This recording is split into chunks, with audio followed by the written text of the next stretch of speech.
Hey 302, it's the Labor Day weekend, so where else would we go but Rehoboth Beach? We're going to talk about all the food, the fun, and what you can do after Labor Day weekend. Slather on some 302. You don't want to get burned.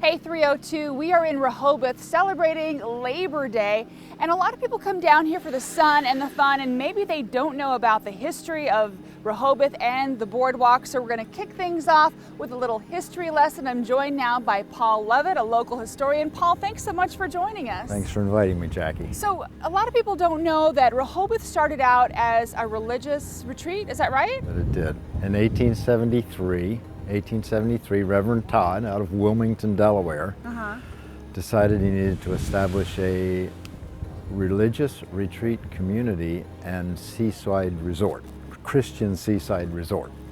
So people could commune with nature and be spiritual. And originally it was very Christian, and the streets were named after religions.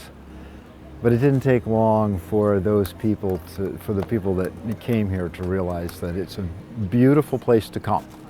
So they started out by, they started out pretty well financed. So they surveyed a city, which is the way it looks today. The survey looks exactly the way it does today. And the survey then. And they put in Columbia Avenue, and then they put in Surf Avenue, which is right where the boardwalk is today. And they had a boardwalk which was just outside of Surf Avenue. Okay, and so there's been a boardwalk here for 145-ish years. That's and it's amazing. been popular ever since. I've read a lot of oral histories by folks that have lived here for a long time. And I'm actually reading the minutes from the commissioners' meetings since 1891. And the one thing that's universal is everyone has loved Rehoboth ever since the very beginning, and they come down to go to the boardwalk and the beach. This is beautiful. Now talk to me a little bit about the struggle between what was called the saints versus the sinners. How did that all play out, and what was the deciding factor, you think?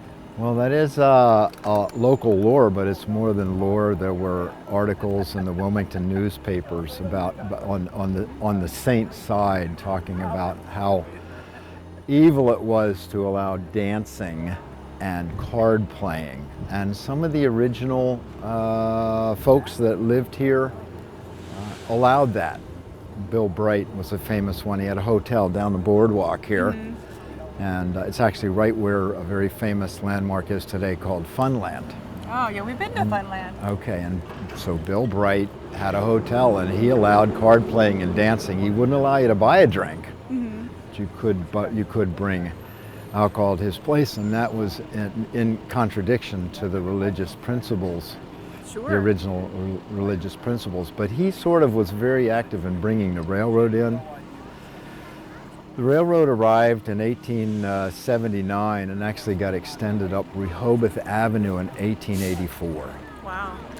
And that brought folks, eventually, not too long after that, in the late 1880s, there were 2 trains a day that came into Rehoboth, and they would plan city meetings around the arrival of the noon train. Okay. And on the weekends, they brought in excursion trains. So there could be as many as 8 rail cars full of people, and they would come from Philadelphia and Wilmington. And folks came across the ferry, on a ferry from Baltimore and from Washington and from New York City.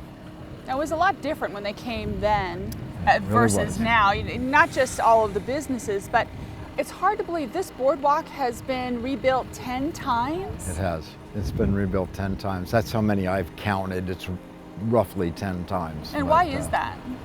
Well, because the ocean it takes it out every time. As a matter of fact, the original boardwalk comes soon after they established the community, about 1874, 75. People used to love to walk up the boardwalk to the north end when Cape and Lopin Lighthouse was there, and it was a highlight. It was like a date.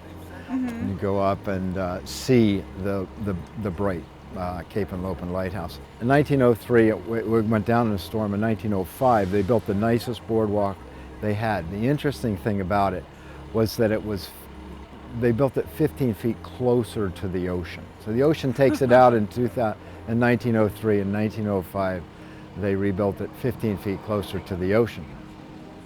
And they have a beautiful pavilion right here, right behind where you're standing right now. And it even had a merry-go-round on it, but that went down in 1914. So they only had 11 A storm years. took the entire boardwalk out. It took out what I told you was Surf Avenue, which was the road that was right along here. And they never replaced the road. They moved the boardwalk into the storefront location, which was mostly house fronts at that time. Now I know that in addition to being a huge history buff, especially when it comes to Rehoboth, you also do dioramas. Tell me quickly about your dioramas of Rehoboth. Well, I do one diorama. Okay. And I got very fascinated by the history of Rehoboth because I live right next to the museum and have come there for 72 years every year of my life. And so I got interested in the history, and I decided that I wanted to put together a railroad model exhibit of Rehoboth Avenue. And I wanted it to go to Lewis, but I found out the display would be a mile long, and that wasn't going to work. Yeah. So I limited it to Rehoboth Avenue itself, which is a mile long itself. But you could be expanding for the boardwalk, you said? I will not necessarily be expanding for the boardwalk. It's mainly Rehoboth Avenue that I'm interested in. So now I've cataloged all the buildings that existed in Rehoboth Avenue in 1910. So it's 1910, railroad comes up the center of it. And so I'm creating a diorama with professional model builders who are building the buildings from pictures of actual replicas of those buildings are being rebuilt. So it's pretty cool, and it's received a lot of attention so far. Excellent. If someone wants to check it out, is there somewhere they can do that online? Yes, there is. I have a Facebook page. I don't keep it up to date all that well, but it's called Golden Age of Rehoboth Beach, the Railroad Era. So if you were to go to that, you would see the images of the exhibit. All right. Thank you very much, Paul. Appreciate it. Thank you. And we'll be right back.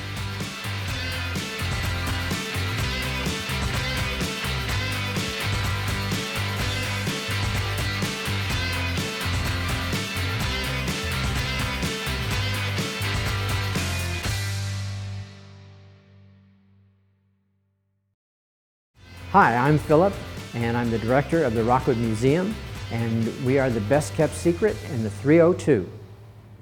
Welcome back. One of the best things about coming down to Rehoboth is the food. I'm joined now by Carol Everhart with Rehoboth Beach, Dewey Beach Chamber of Commerce to talk about all the fantastic food. And this area actually has a nickname, right? It does. It is official. It is the culinary capital on the culinary coast.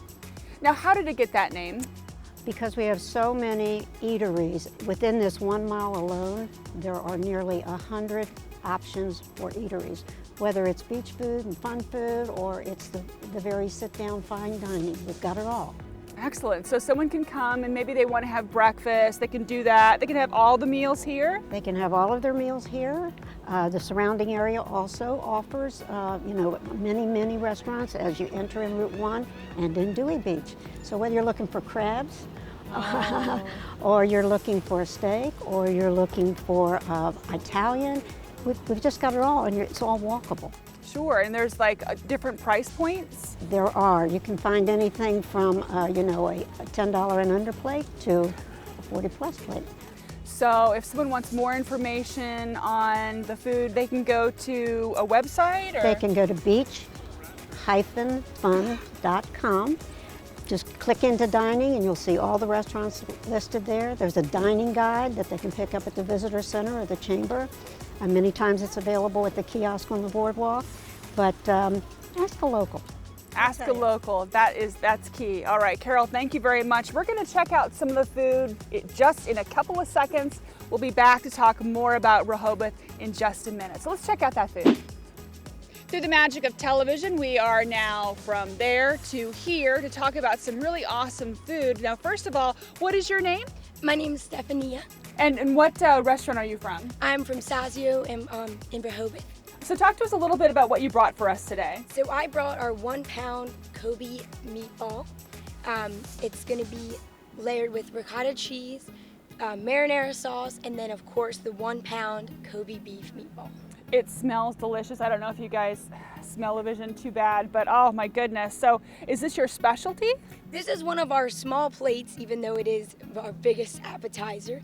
It is the most popular item that we have, and it's really great for sharing, especially, and some people also get it as their entree. Now, if somebody wants to try this delicious meatball, do you have a website they can go to? We do. If you go to SazioRehoboth.com, we have the website, and it gives the full menu. Also, it has our drinks, our hours, and contact information as well. All right, thank you very much for joining us. Everybody check out Sazio. All right, we're gonna come over here and talk to Nick, right? Nick, where are you from? Nicola Pizza. Okay, so talk to me about what you brought for us today. I brought what we're known for, which is a nicoboli. It's ground beef, cheese, and pizza sauce rolled up in dough, baked in the oven, of course. You can add whatever you want to it, or you can get the everything no anchovy, which is mushrooms, sweet peppers, onions, sausage, pepperoni, all the whole enchilada. And I bought a slice of our pizza. Now, what's the secret? Is there a secret sauce or a secret recipe to all of this? Oh yeah, we have both. We have a sauce that we buy actually out of California, and then we actually add our secret recipe to the sauce. Now, is there a website that we can check out? Yeah, we have a website, Nicola Pizza at Comcast.net. Thanks, Nick. All right, we're gonna check out some new food after this. Look at that golden, delicious caramel corn. I'm joined now by Tom from Dolly's. Tom, thank you so much for joining us. It's my pleasure. So tell us a little bit about the corn. I understand it's a long-standing family tradition. Yeah, we've been here since 1927. This is actually my grandfather's recipe.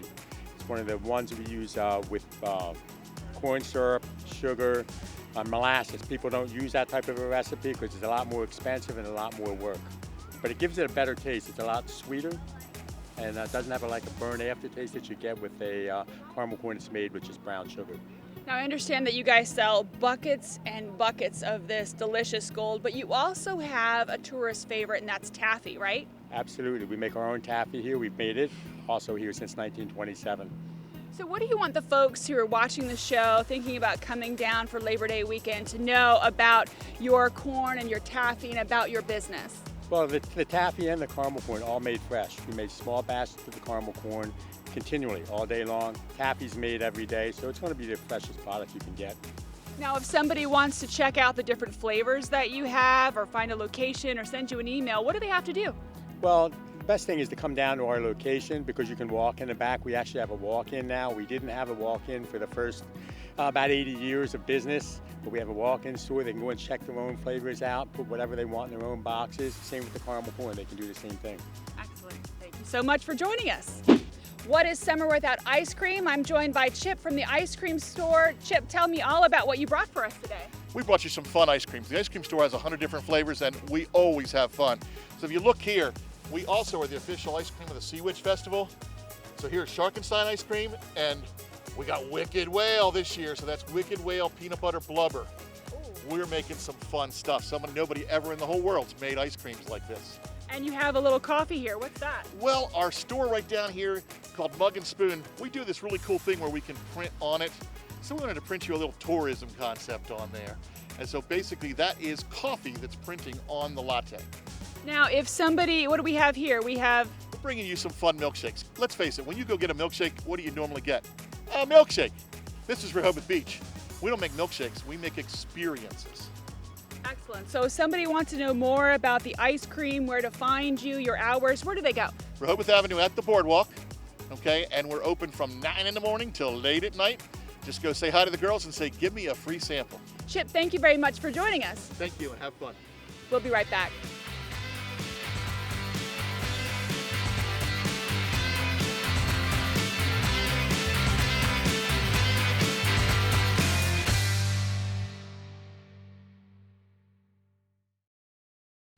Hi, I'm Carla Ponte Johnson with Christiana Care, and I love the food on the 302. Welcome back. Carol and I are here to talk a little bit about Labor Day may be coming to a close. The summer may be coming to a close, but there's still a lot of fun to be had here in Rehoboth and Dewey Beach. There certainly is. We have fun all year long, but especially in the fall. We have 2 jazz festivals. We have a Nanacoke Indian powwow in the area. We have the Sea Witch Festival. There's just one thing after another that goes on from September to October, and then we're right into the holidays and the tree lighting and Santa's house on the boardwalk, and it just keeps going. So there's just one thing after another nearly every weekend of the year. Now, if someone wants to find out about the events that are happening, maybe they want to come down and check out the holidays on the boardwalk, what do they have to do? Just go to beach-fun.com.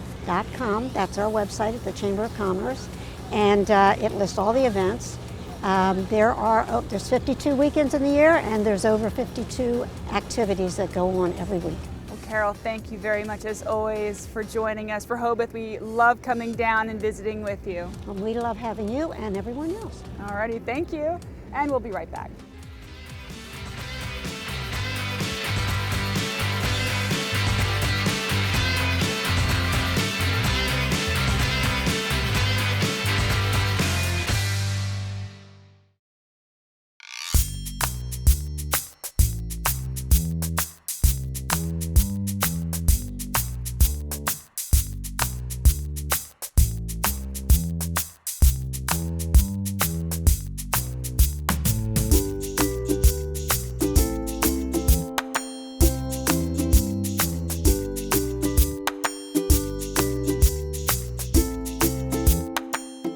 That'll do it for this Labor Day edition of the 302. For more information on everything there is to do here at Rehoboth Beach, be sure to go to beach-fun.com.